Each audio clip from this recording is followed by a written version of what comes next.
कळे ही मुख्य बाजारपेठ असल्यानं शाहूवाडी, करवीर, पन्हाळा, गगनबावडा या तालुक्यातून नागरिकांची खरेदी विक्रीसाठी मोठी गर्दी होत असते. मात्र बाजारपेठेतील रस्त्याच्या दुरावस्थेमुळे नागरिकांना नाहक त्रास सहन करावा लागत होता. गटारातील सांडपाणी थेट रस्त्यावरून वाहत असल्यानं सर्वत्र दुर्गंधी पसरत होती. याबाबत नागरिकांनी ग्रामपंचायत आणि सार्वजनिक बांधकाम विभागाला निवेदन देण्यासही आंदोलन केलं होतं.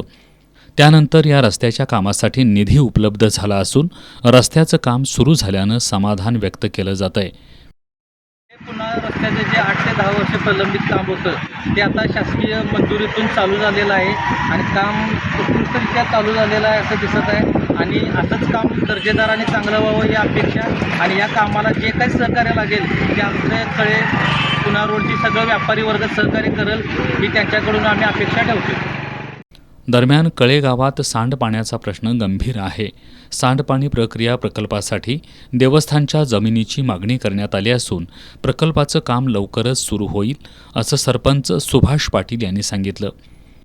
सांडपाण्याचा जो प्रश्न होता तो प्रश्न आता मार्गी लागलेला आहे आणि आम्ही काय करणार आहे की सर्व पाणी एस-टी-पी प्लॅन्ट मंजूर झालेला आहे आणि या 4-5 महिन्यात हे सगळं पाणी नेऊन आम्ही एस-टी-पी प्लॅन्टला जोडून ते पाणी शुद्ध करून मोटरी बसवून लोकांना ती शेतासाठी आम्ही देणार आहे.